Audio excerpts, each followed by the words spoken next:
is your Classic Metal Show right here on theclassicmetalshow.com. That, of course, was brand new Sepultura. The name of that tune was Sworn Oath. That's from their brand new album, Machine Messiah. And on the line right now is a guy who has sworn an oath to all that is metal to keep it heavy. It is the guitarist of Sepultura. It is one Andreas Kisser. Andreas, how are you, my friend? Good, Chris. Nice talking to you. Very happy with the new album and the response and getting ready for the road. Absolutely, man. Well, dude, let's start a little bit with the new record because you have every right to be happy with it. Very awesome, very heavy, kind of different for you guys, man. You guys took a lot. Not that you guys have ever shied away from taking risks, but there are some definite new elements added to this record. Start there, man. Why did you guys decide to stretch out in so many directions this time? Well, yeah, definitely. It's a very different album for Sepultura. Actually, every Sepultura album we try to bring something different because you travel a lot. You know, we go to different places, go to new places that we've never been before. And this last 3 years, we've been on the road nonstop. You know, celebrating 30 years of Sepultura. You know, we did the single Sepultura Under My Skin. We played Rock in Rio with Steve Vai.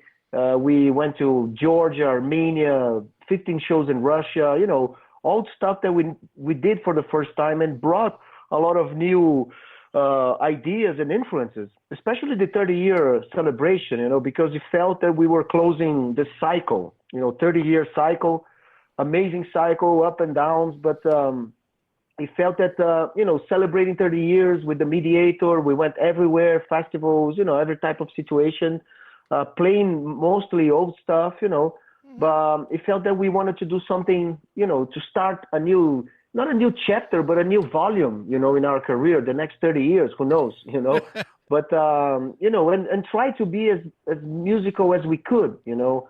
Eloy Casagrande, our drummer, he brought a lot of new possibilities for our music because he's an amazing musician, amazing drummer, you know, he can play anything. And, you know, it was a challenge. We challenged each other, actually, you know, to be better and to write more musical, more technical stuff, you know.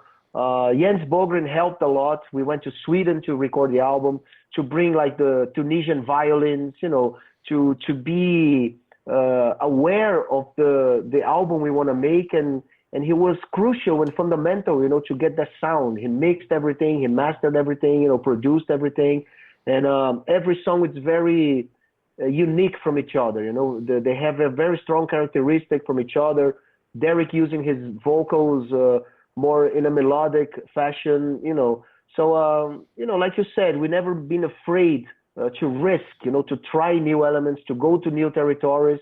And this feels like a new beginning, and it feels that this album opened a new future for Sepultura, you know? Sure. And it's obvious from the very first song, from the title track, right when you hear it. I'm going to be honest, the first time I listened to it, I'm sure you've probably heard this before, I was listening to it, you know, you get the download links when you're in the media, and you listen to it, and you put it on, and I'll be honest, it was just kind of on in the background, and I was doing something else while I had it on. And I had to go back and look to make sure that I was really still listening to Sepultura because it just doesn't sound like anything you've done in the past. Yeah, that's true. I mean, Machine Messiah is the opening. You know, it was a very unique move for us as well. We never opened an album with a song like that, you know. Of course, Derek was using his melodic voice in many different songs since he joined this band, you know. Sure. Even on Against, we have songs like Common Bonds and, you know, Old Earth and stuff like that. But actually opening the album with a song like that, we never did it. And I think, you know, we did the Revolus Songs album a few years ago, actually in 2003, you know, a long time ago. Mm-hmm. But we did this album, which we did covers from, you know, especially bands that doesn't have anything to do with metal, you know, like U2 or Devo, you know, and Massive Attack, you know, then we did the song Angel. And I think this is the vibe that we are trying to get, you know, with Machine Messiah. Do something more slowly, but at the same time, you know, with tension and heaviness, and use Derek's voice, which is great. You know, Derek can sing amazingly well, not only metal, but he can sing blues great and, you know, reggae and every type of music that gets the melody out of his chest or whatever. So Sure. it's something that we tried, and we knew would be something very weird and odd to our fans, but I guess they expect the unexpected from us. That's why Right. we are putting a new album. It's a very different cover as well, very colorful. Like I said, the songs are very different from each other, and I think the intention as well was to have like this big opening as an intro, as a long stretch intro, as an overture for an opera. To try to create this anxiety and what's coming next. This kind of like that kind of feeling, the expectation, what's coming next, and I think we achieved that, because like you are not the only one, to have hey, wait a minute, I have to listen to that again, Right. to make sure that we are in the same band or same album. But if you listen to the whole thing, Machine Messiah, the song, it makes a lot of more sense, because it is that kind of this overture, for this for the whole, project, Absolutely, and by saying that, I was in no way, shape, or form trying to say that the whole album sounds nothing like Sepultura. It absolutely does. You get into stuff like I don't know, like Phantom Self as an example. That Yeah, sounds like what you've known from Sepultura since Beneath the Remains. It's just that element is there. So it's not exactly. Yeah. it's not a totally different thing, but I think that and correct me if I'm wrong because you're actually in the band, but that has always been what has driven you guys. You guys, I mean, you really can't stack one album to the next at any point in your career and say, okay, well, this sounds just like this. This is an extension of that. You guys have always taken chances and tried different things. I've always assumed it was just so that you wouldn't get bored. Yeah, I think it's our natural way of doing things. Even if we try to copy something, it will be different because, and also, we challenge ourselves choosing different producers for different albums. We go to different artists to make, the cover and everything.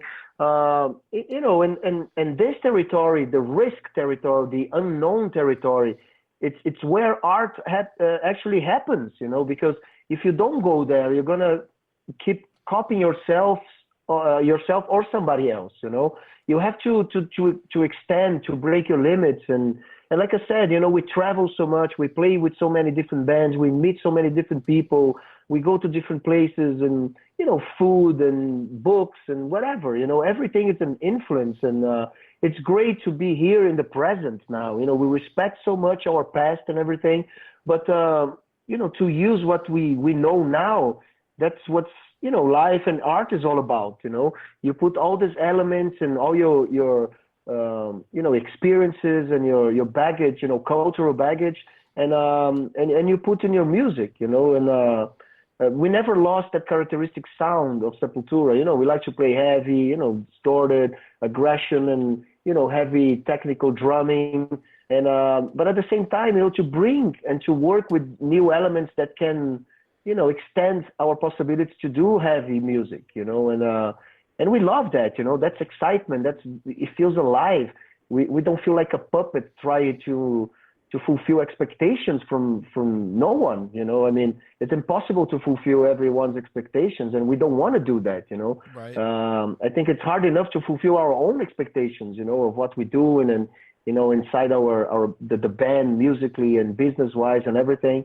But it's great, it's great to have that privilege to be in a band like Sepultura, to travel the world and, to have a great label and a great lineup and amazing fans, that keep this alive. And we respect that so much. We are here now, and it's great to embrace new ideas and to be surprised by those, it's great. Certainly, man. Now, Andreas, I got to ask you, and I'm going to do this in as politically correct a way as I can, I guess. You've got twice as long with Derek in Sepultura as Max, and I don't want to get into well, Max this or that. I don't even care. What I'm curious about is at this point for you, who's been there pretty much, basically for the whole ride or for damn near the whole ride. Do you have a stronger association with the songs from Derek's implementation into the band, from when Derek came into the band until now, just because you've been with Derek for 20 years and those songs are continually fresh and those probably feel more creative and fresh to you? Yeah, I mean, I take and I see the whole Sepultura career as one. Okay. I mean, they are 33 years old that we're here. With this band, even before I joined the band. And everyone who came into the band brought a new characteristic. It changed the band. Mm-hmm. When I joined Sepultura, it changed a lot the sound and the lyrics and everything. We did from Morbid Visions to Schizophrenia. It is a very different band. The same when Derek came into the band. It changed the band. We used new characteristics, new ideas, a new background. A new person in the band. And the same with Gian Dolabella when Igor left, and now with Eloy, and we make the best of these opportunities. Actually, it is a pain in the ass, to lose a member, to do all the bureaucratic and all the lawyers and all that crap, changing and finding new people. It is a hassle, but at the same time, it is a great opportunity, to do something new, and we always appreciated that, And a Machine Messiah, I think it is the consequence of that. Me and Derek, we talk a lot about documentaries and books and, song titles and topics for lyrics and stuff like that. And we work that part very closely together, And I believe he did his best job ever, singing and writing, finding the best words for the right part on the song. Jens Bogren was very helpful on that part as well, to find the best phrases and the best word to represent what we wanted to say and to be musical and artistic at the same time, So it's great, We feel, it's 20 years, We went through a lot of stuff, It was not easy in the beginning when Derek came into the band. Was a lot of rejection, especially from the record label and everything. But, we were sure that Derek was the one who was the one to bring a future for Sepultura. We could put somebody there that could stay like for an album or whatever, right. A tour or something. It would be crazy, So we did the right choice, whether people like it or not, we're still here. And we are doing our best album ever, in my opinion. I think we feel so great about everything that's going on with Sepultura that we can focus only on music, and not all the bullshit and gossip that goes around, that people still insist right. and talk about, the past and all that crap, So, right. And here we are, it's great. Right. And Derek, for sure, he gave us that future. We are here together because, we built this together. It's awesome. Sure. Now, Andreas, I'll just ask it straight out. Why do you even answer the questions about pre-Derek anymore? Why don't you just say, and again, I'm not telling you what to do or anything. I'm just asking. At this point, why don't you just say, you know what? Asked and answered, move on. Yeah, but I mean, I try to be polite, I guess. But I don't mind, It's like it's part of our story, of our career. It's a shame that that people still have some type of I don't know, animosity, whatever. Maybe it's not the right word, but they don't respect what happens after the Max left, and then 10 years later Igor left. And I mean, we went through phases and stuff, but we are here because of all of that, like I said, opportunities that opens. And I respect, everything that going on with Sepultura. We play songs from Bestial Devastation, for Morbid Visions. We respect the whole history. We respect the fan. It doesn't matter what kind of label, what kind of lineup. We play it all because we are Sepultura and we represent everything that happened with this band throughout history. So and if people have some doubts and some suggestions or whatever about it, I mean, I don't agree, of course, with all those sure. Comments and whatever, but I respect them all, They might as well speak up what they think, especially nowadays with the internet and everything, everybody say whatever they want. And Right. we kind of we are used to that. It's part of our daily routine, I guess. Sure. Well, I just have to tell you, it is, as a Sepultura fan from way, way back, somebody that saw you, I mean, not all the way back. I think the first time I saw you guys play was on Arise, and one of the best shows I ever saw was when you guys were touring with Awesome. Pantera. I Yeah, mean, it was man. just an That was amazing amazing. time. It frustrates me as a fan to no end when you guys put out a record, and I'll go online on my Facebook page or whatever and say, "Oh, this fucking album rocks." I'll say whatever I'm going to say, and Yeah, the answer's always, no matter how many people say cool or whatever, there's the one guy that's like, yeah. "Well, it hasn't been the same since '96, man." It's like, dude, I hope so. but at the I same mean, time, you just want to tell them, dude, you're missing so much good music, And I'll always spell it exactly, out to exactly. people. Dante, Yeah, Alex, Mediator, and Keros. Those 4 albums alone, to me, are better than anything in the past. Period.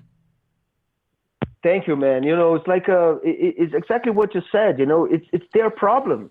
They're missing out. They're stopped in time and expecting something that doesn't exist anymore. Move on. Respect what's going on today, the present. You don't have to be a Sepultura fan, but don't try to make this our fault. Right. It's like you see in rock and roll and metal history in general. I mean, so many different lineups. For so many people. I mean, if you take the family from Deep Purple and Black Sabbath, how many bands came from those bands? Right. Whitesnake, Rainbow, and I mean, you name it. I mean, so many different projects between musicians, like Gillan with Black Sabbath doing Born Again and stuff. Who gives a shit, man? It's Right. like musicians having a great time, doing that. It doesn't kill what they did in the past with Ozzy or Dio or whatever, And this is only one example. You can put Van Halen or Genesis or, whatever band that, changes, like that big change, especially singers and Right. stuff, But that's art, It's like I said again, a new opportunity, new possibilities, and that's great for everyone. People have a tendency to be so radical about some things that they almost try to be our boss or something. You Right. shouldn't do that. You cannot do that, and like they have some type of metal law that we are breaching and stuff, but. Throughout the history, you see every band, going through different motions and trying things, like Judas Priest going like for Turbo, for instance, and Metallica, Load, Reload, and Lou Reed, and it's you don't have to like that, but at least you have to respect that, Sure. because otherwise, Metallica wouldn't be now here with Hardwired and playing stadiums all over the world, Yep. It's very necessary to go to this motion and respect that feeling. Exactly, man. Well, let's us get away from the past that and we have inside that let's get ourselves moving forward, shall we? Let's move forward Definitely. to this tour. I've been calling it the absolute metal tour of the year. Testament, your guys and Prong. How good of a tour can that? There's not a better one. Oh man, I agree totally with you. It couldn't be a better option for us in the States now. It's going to be the first tour for Machine Messiah, touring with our friends from Testament and Prong, which we did the tour with Pantera, back in '94. Mm-hmm. They were a part of half of the tour, and then the other half was Biohazard with us. And it's so good to be back and play with those guys. Testament put out an amazing new album. Sure. It's very exciting. I think it couldn't be a better option for us to start this new phase in North America. So April 6th, we're going to start in New Mexico, and we're going to go everywhere. So don't miss out. It's an amazing opportunity to see this, 30-year-old bands that are still, kicking ass with new stuff, going on, and not only playing the old stuff and being, locked in the past. It's Mm-hmm. very important that the bands are having the new stuff and they're very relevant and important. This is something that is really important and fantastic. Sure. And what's ironic right now is, especially in this kind of music, all of you old timers are kicking more ass than the new school guys. I mean, if you take the Overkill record, the Testament record, the Metallica record, the Exodus record, your record, it's all of these bands are hitting as hard as they ever did, 25 years ago. That's true, man. It's a great momentum, great momentum from metal. Like I said, they're great new albums, Megadeth, Slayer, right. Anthrax, Death Angel, Creator, it's amazing, very creative, great artwork, and, the band having a great lineups on stage and having great shows. And the crowd are coming, we just came from Europe, touring with Creator, Soilwork, and Aborted, and most of the shows sold out, it was an amazing tour. Really a great momentum, so it's great to see that stuff is happening now, great new music. Of course, the history, we go to the show and we have to play the old stuff as well. But, we are playing 5 new songs on the set, awesome. Which is something that we didn't do since Chaos AD, I think, to play so many new songs, so it's great, it's a great feeling. Excellent, man. Well, Andreas, the new album, for people that don't know, is called Machine Messiah. It is out now. Go get it. Where can people go online to find out where you're going to be and when you're going to be there and how to get the record, etc.? Yeah, we have our official website, sepultura.com.br, and of course our Facebook page, that Sepultura, that have everything there. Our personal links, to all our media, Twitter, Instagram, and all that stuff, and all the info. We have our video clip from Phantom Self on the YouTube as well. So go check it out and look out for the dates. Because pretty soon we're gonna be around your town. Awesome, man. Well, Andreas, as a tradition on the show, we always let the artist pick a song from the new album and maybe tell us a story about it. So what should we wrap this interview up with? I will choose the instrumental song Iceberg Dances, which is something that it's almost like paying tribute to the thrash or rock metal tradition of instrumental songs, like great songs from Metallica, Maiden, Rush, and so many other, great stuff. And also I wanted to introduce more the acoustic classical guitar together with the band, and not only as an intro or an acoustic piece, So we're very happy with the result, and I can't wait to perform this live, So here is the instrumental song from Machine Messiah, Iceberg Dances. All right, let's check it out right now. It is Iceberg Dances, Sepultura, right here on your Classic Metal Show.